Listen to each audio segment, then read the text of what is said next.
Jungle. Começando o programa 10 na Rede, o programa de esporte do Jornal Estado da TV Online. Bem, vamos falar agora dos jogos desse final de semana do Campeonato Brasileiro e comentar algumas partidas. A Chapecoense venceu o Vitória. A equipe que perder ponto hoje para Vitória e Atlético de Goiás vão se prejudicar. Então todo mundo tem que somar 3 pontos porque é um jogo de 6. Então se aquela equipe que perder ponto para essas equipes vão se enrolar lá na frente. O Flamengo venceu o Curitiba de 2-1 com um gol de pênalti no finalzinho da partida, que nós temos muita dúvida dessa penalidade, mas uma vitória que fez a equipe do Flamengo somar mais 3 pontos e subir na tabela. O Santos fez o dever de casa, vencendo por 3-0 a equipe do Bahia, jogou muito bem, dominou a partida e venceu os baianos lá na cidade de Santos. Agora o jogo. Fluminense 0, Corinthians 1. Corinthians, novamente, a gente brinca, goleou. O Corinthians é a 30ª partida que a equipe do Corinthians está invicta, que a última derrota foi no Campeonato Paulista para a Ferroviária de Araraquara. E a partir daí o Corinthians não perdeu mais, teve as vitórias e os empates. E eu comento que eu falo o seguinte: as equipes grandes do futebol brasileiro, do nível do Corinthians, perderam para o Corinthians. E o Corinthians se complicou com as equipes medianas, as equipes mais fracas do Campeonato Brasileiro, porque eles jogam na retranca, não conseguem fazer gol, mas o Corinthians também não consegue entrar na defensiva da equipe adversária. E com as equipes fortes, ninguém fica na retranca. Parte para cima também, e é por isso que o Corinthians está liderando. Está coeso essa equipe, está indo, dependendo muito do jogo do Grêmio contra a equipe do São Paulo, que se o São Paulo vencer, o Corinthians vai colocar 9 pontos de diferença em cima do Grêmio. E o São Paulo, até hoje, eles estão colocando a última partida, eles colocaram atrás do gol, atrás do banco, Sal Grosso. E dizem que vão colocar de novo hoje, no jogo que eles fizeram contra a equipe do Grêmio, o Sal Grosso. Palmeiras 2, Sport 0. Primeiro tempo, o Palmeiras foi impecável, pois o Palmeiras caiu, a equipe do Sport teve chance até de empatar a partida, mas uma grande vitória, porque o Palmeiras hoje, ele vem na classificação com 26 pontos, e o Sport com 24. O Sport estava na frente da equipe do Palmeiras. E o Sport podia ir para 27 e o Palmeiras continuaria com 23 pontos. E essa vitória foi uma vitória de 6 pontos entre o Sport e o Palmeiras. A equipe do Atlético Mineiro perdeu por 2-1 para o Vasco da Gama. O Atlético é aquela decepção que nós temos no Campeonato Brasileiro. É um grande elenco, um elenco caro, não está dando liga, não consegue jogar e é a 5ª derrota nos seus domínios, onde dizia, caiu lá, está morto. Eu acho que está ao contrário, estão caindo lá e matando a equipe do Clube Atlético Mineiro. Avaí 1, Cruzeiro 0. O Avaí vem de uma ascensão. Ele jogou contra o Corinthians, empatou 0-0, um jogo dificílimo para o Corinthians, teve chances até de gol durante a semana, teve condições até de vencer o jogo contra o Corinthians, mas empatou 0-0. E agora venceu a equipe do Cruzeiro por 1-0, um grande resultado para o Avaí, que vem galgando, vem subindo e já está ali com as equipes, daqui a pouquinho vou dar a classificação, saindo da zona de rebaixamento. Ponte Preta 2, Clube Atlético Paranaense 0. Outra equipe que também não está dando liga. Outra equipe que não está conseguindo, está perdendo muitos jogos dentro de casa. E a equipe do Atlético Paranaense perdeu para a Ponte Preta, que a Ponte Preta é uma equipe que vem no Campeonato Brasileiro com altos e baixos. É uma equipe que vai variando os seus resultados. Tem grandes jornadas e péssimas jornadas. É uma equipe que não está com aquele equilíbrio total. Mas a Ponte Preta tem grandes jogadores, foi lá, venceu por 2-0. Botafogo, que foi para Goiás com uma equipe mista, que a gente pode dizer, com os jogadores reservas, empatou contra o Atlético Goianiense. Resultado não foi bom para a equipe do Botafogo. O Botafogo tinha que ir lá somar 3 pontos. E nós tivemos o jogo do Vasco 2 e o Clube Atlético Mineiro 1. Já comentei essa partida.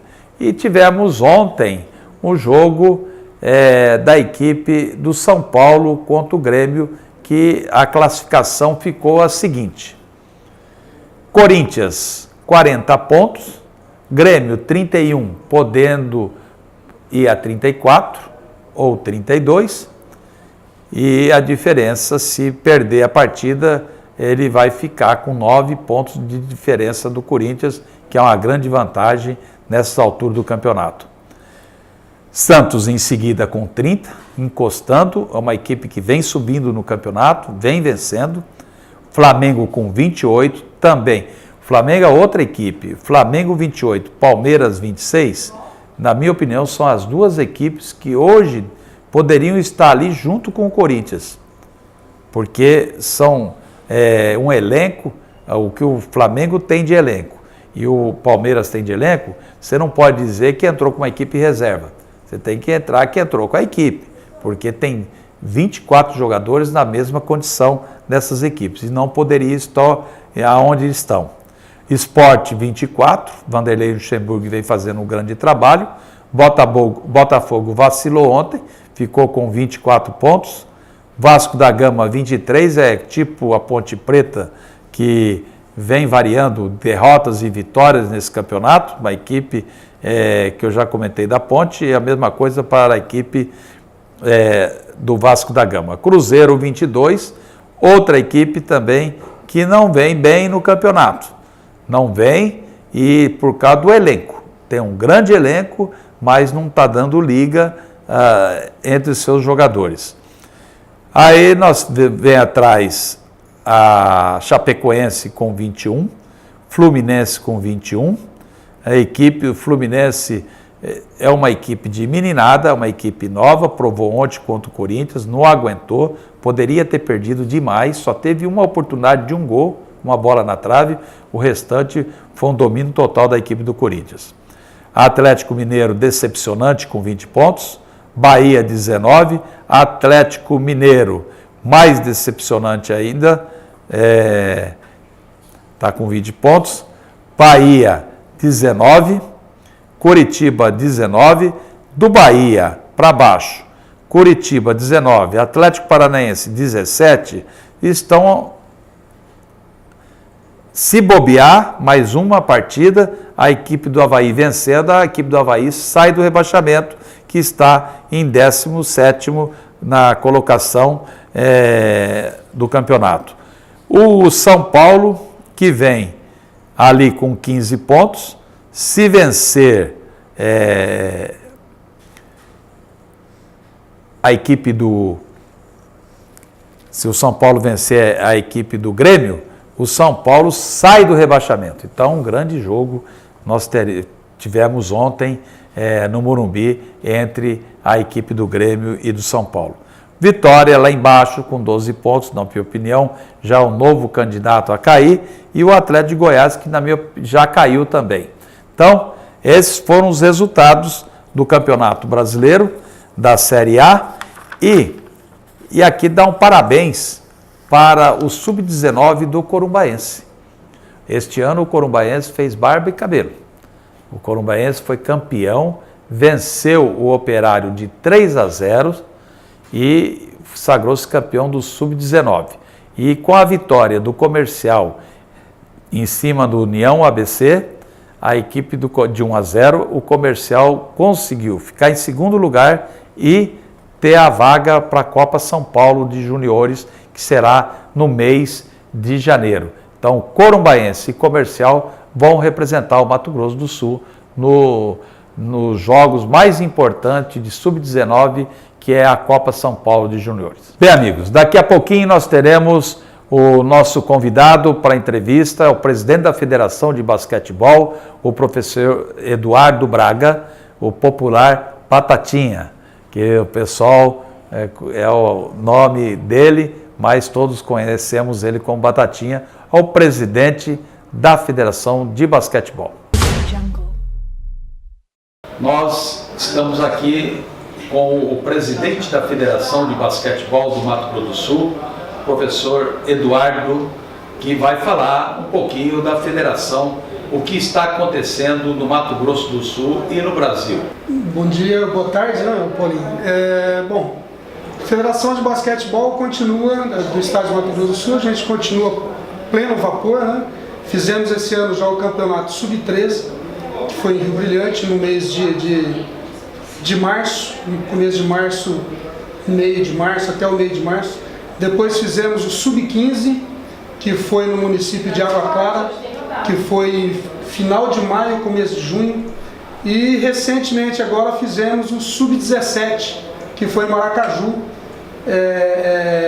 no final de junho, começo de julho.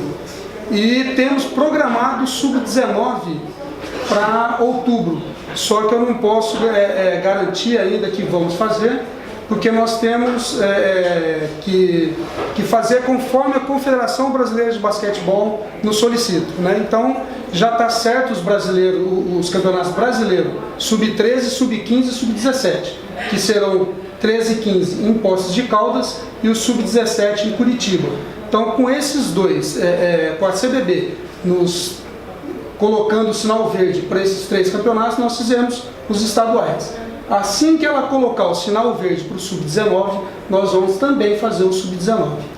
Bom, vocês fizeram os campeonatos Sub-13, Sub-15, né, da federação. Agora eu gostaria de saber qual é a fórmula mágica. Eu perguntei isso aqui a semana passada para o professor Madrugada da Federação de Vôlei.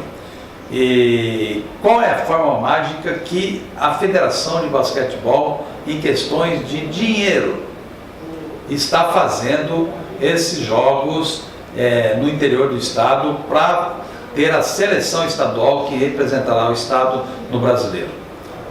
Você colocou muito bem, Paulo. É uma fórmula mágica, bem mágica mesmo. A gente tem que fazer mágica porque esse ano estamos sem recursos de nenhuma esfera, tá? Nem da própria Confederação Brasileira de Basquete não está nos mandando recurso. Você sabe o que tivemos até a Confederação sendo embargada, né, vamos colocar assim, pela FIBA, Federação Internacional de Basquetebol.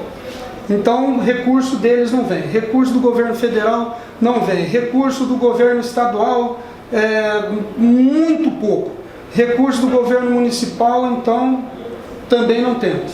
Enfim, a gente apela para os clubes, né? A gente passou a fazer uma coisa que durante 3 anos da nossa gestão nós não fizemos, que foi cobrar taxa de inscrição, cobrar taxa de arbitragem, pedir nas prefeituras do interior, e aqui eu quero agradecer o prefeito municipal de Rio Brilhante, o prefeito de Água Clara, o prefeito de Maracaju, que nos recebeu muito bem e nos ajudou em muito nesses campeonatos. Porque se não fossem essas prefeituras e se não fossem os clubes nos ajudar, pagando taxa de inscrição e taxa de arbitragem, com certeza não faríamos os campeonatos, viu, Paulinho? E outra pergunta que eu gostaria de fazer para você é a questão de Campo Grande. Campo Grande, as equipes estão em baixa. E por quê? Que motivo é isso? Olha, Paulinho, eu vou falar uma coisa para você. As equipes estão em baixa, eu acredito que mais pelo formato que é feito os jogos escolares campograndenses. que esse ano vai ser mudado. Esse ano o formato será outro. Nós tivemos já os Jogos Escolares de Campo Grande e parece-me que no final do ano nós vamos ter mais um campeonato escolar. Tá? Então esse formato vai ajudar muito.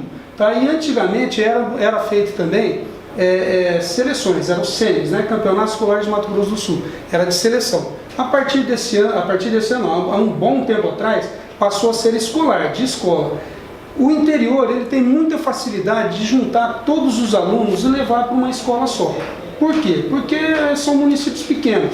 Já a capital tem uma dificuldade muito grande com isso. Então acaba que fica um jogador de destaque numa escola, outro em outra. Enfim, esses jogadores eles só se encontram na época que a federação faz os campeonatos, que aí forma-se a seleção do município. Olha, você falou dos CENES aí. Grande saudade desses jogos, que eu organizei o primeiro do estado e até quando cortaram os CENES, porque o COB mudou o sistema de disputa por escola e não por seleção.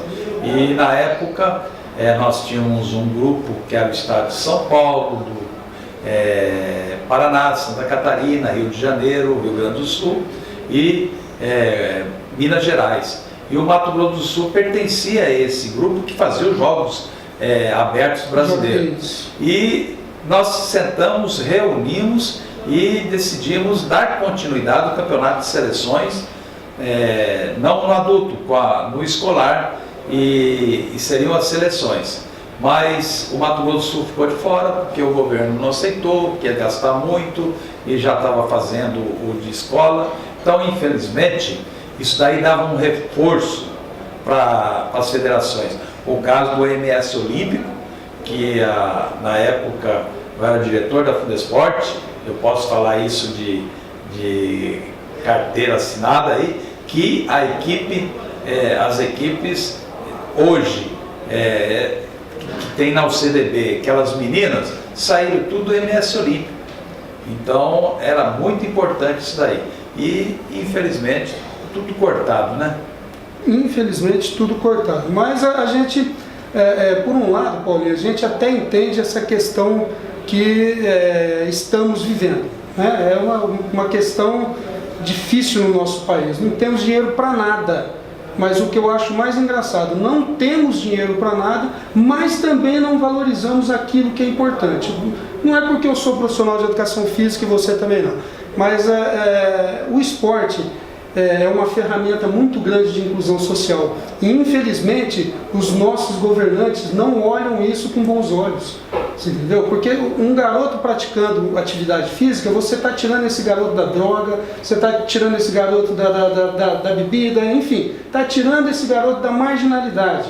Está fazendo um benefício muito grande para a sociedade. E o mais importante, você vai ter cidadãos do bem. E mais ainda, eu reforço mais ainda, além de cidadãos do bem, você vai ter pessoas boas de saúde, que o esporte traz saúde. Mas parece que os governantes não gostam disso. Infelizmente eu tenho que falar isso, porque eu venho vivendo essa situação há mais de 30 anos. E puxa, será quando isso vai mudar? Em 1900, olha lá o tempo, hein? Em 1987, uma deputada federal aqui do estado, numa abertura dos Jogos em Guia Lopes da Laguna, de basquetebol dos Jogos Abertos, ela falava para mim, o governador tem que olhar com outro carinho, isso mesmo que você falou, porque o esporte é uma gota no oceano que dá um nome tremendo. Então ela dizia isso para nós. Então aquilo ali ficou de incentivo, vamos ver se ela luta por isso. Mas ela tentou, essas aulas de treinamento que hoje tem nas escolas, que o professor ganha para dar treinamento, foi a idealização dela quando ela foi secretária de Educação do Estado. E então, o que a gente lamenta é que, por que Ponta Porã hoje tem sucesso no basquetebol e no voleibol? Por que Maracaju tem sucesso no basquetebol feminino? Então, as prefeituras estão dando apoio. Então, nós temos hoje que agradecer às prefeituras as poucas prefeituras. E porque nós temos, do nada, por exemplo, Campo Grande hoje, né, você sabe disso, como é escola, não tem aquele apoio que deveria dar para as equipes aqui de Campo Grande. Mal levam as equipes para participar e não estão nem aí. Exatamente. E assim mesmo, Campo Grande, que quando eu jogava basquetebol, até mais ou menos 1990, Campo Grande tinha aí 5, 6, 7 equipes de basquetebol, tanto masculino quanto feminino. Hoje nós temos, que participa dos campeonatos da federação, nós temos apenas 2. Tá? Nós temos uma instituição particular que dá apoio para o basquetebol e temos uma outra instituição também particular, né, do comércio, que dá apoio para a modalidade também, mais a seleta. Né? Só temos esses 3. Fora esses 3 dentro de Campo Grande, não temos. Nós temos simplesmente equipes escolares. Se você for formar a seleção, não são equipes que conseguem se despontar, Paulinho. Então, mesmo porque hoje em dia dá-se lá 2 horas de treinamento com um profissional para ele poder trabalhar uma equipe. E a gente sabe que 2 horas semanais você não consegue fazer nada. Você vai fazer um trabalho, não vou dizer nem usar o termo meia boca, você vai fazer um trabalho ruim mesmo, porque não vai ter expressividade nenhuma esse trabalho com 2 horas. Hoje em dia seria no mínimo, o dobro disso aí, no mínimo. Me responde o seguinte: vocês vão participar em Poços de Caldas e em Curitiba. Como você vai mandar essa delegação? Aí já entra a parte do Ministério do Esporte e do Comitê Olímpico Brasileiro. Né? A Confederação Brasileira de Basquetebol, ela não está mais sob intervenção, como esteve há um bom tempo. É a pergunta próxima que eu ia fazer. Então, como ela não está mais sob intervenção, a Confederação pode captar o recurso do governo federal. Então ela já entrou com os projetos no Ministério do Esporte, no Comitê Olímpico Brasileiro, para que pegue esse subsídio, esse dinheiro, para poder fazer esses campeonatos brasileiros. Então esses 3, 13, 15 e 17 já estão garantidos com verba federal. Porque aqui é detalhe, é efeito dominó, né? Exato. Se a confederação não está bem, as federações também não vão ficar bem. E assim por diante, as ligas e tudo não vão conseguir fazer que desenvolva o esporte daquela modalidade. Infelizmente, a Confederação Brasileira de Basquetebol passou por uns maus momentos, mas hoje, quem é o presidente, como que está, se está dando apoio, pelo menos apoio de palavra da Confederação, aquela garantia para vocês, presidente da Federação? Então, Paulo, o presidente hoje é o senhor Guilherme Peixoto, popularmente conhecido como Gui Peixoto. Ex-atleta, foi atleta da seleção brasileira, enfim. Fica difícil de eu falar para você o que ele está dando de apoio, porque na realidade hoje eles estão dando um apoio, mais um apoio moral. Tá? Por quê? Porque eles pegaram a casa extremamente, é até chato usar esse termo, mas extremamente bagunçado. Tá? Então hoje eles estão focados em colocar a Confederação Brasileira em dia. Nós temos uma dívida, a Confederação Brasileira tem uma dívida muito grande, são mais de 35 milhões de dívida. Então, qual é o objetivo do presidente hoje? É colocar a casa em ordem sem esquecer das federações. Tá, ele está dando apoio sim para a gente, tem mandado material, é pouco, Paulinho, que tem mandado, é pouco, mas ajuda bastante. Tá? Então eu acho assim que o objetivo deles é colocar a casa em ordem, não estão esquecendo das federações, né, dos estados, e a gente tem uma esperança muito grande, a gente acredita muito que essa gestão do Gui Peixoto vai dar certo no basquetebol brasileiro. E o nosso quadro de arbitragem? Pelo menos eu sei que tem vários árbitros já nacionais, né? Tem. Nós temos aí, hoje nós somos em 5, contando comigo, né? 5 árbitros nacionais. O nosso quadro ele é composto mais ou menos de umas 28, são 28 árbitros. Desses 28, pelo menos umas 10 são do sexo feminino. E graças a Deus, Paulinho, a gente tem dado continuidade nesse trabalho. Inclusive, eu vou falar para você agora, dia 12 de agosto, nós teremos um curso com uma árbitra internacional aqui em Campo Grande. É um curso de basquetebol 3x3. E no dia 13, nós estaremos fazendo uma etapa do Campeonato Nacional de Basquetebol 3x3 aqui em Campo Grande. E o local? O local vai ser lá na quadra do Carandá Bosque, antigo Instituto Mirim, Unidade 2, se não me engano. Eu gostaria que você mandasse o convite aqui para nós, para a gente dar cobertura. Já estão convidados para ir lá, por favor. Nesse curso, a professora falar tudo, eu acho muito importante. Ou até ela vir aqui no estúdio. Exato, se você puder entrar em contato com a gente mais próximo e vocês puderem fazer a cobertura, nossa, você é muito bem-vindo. Maravilha, deu certinho. Deixa eu fazer aqui o encerramento.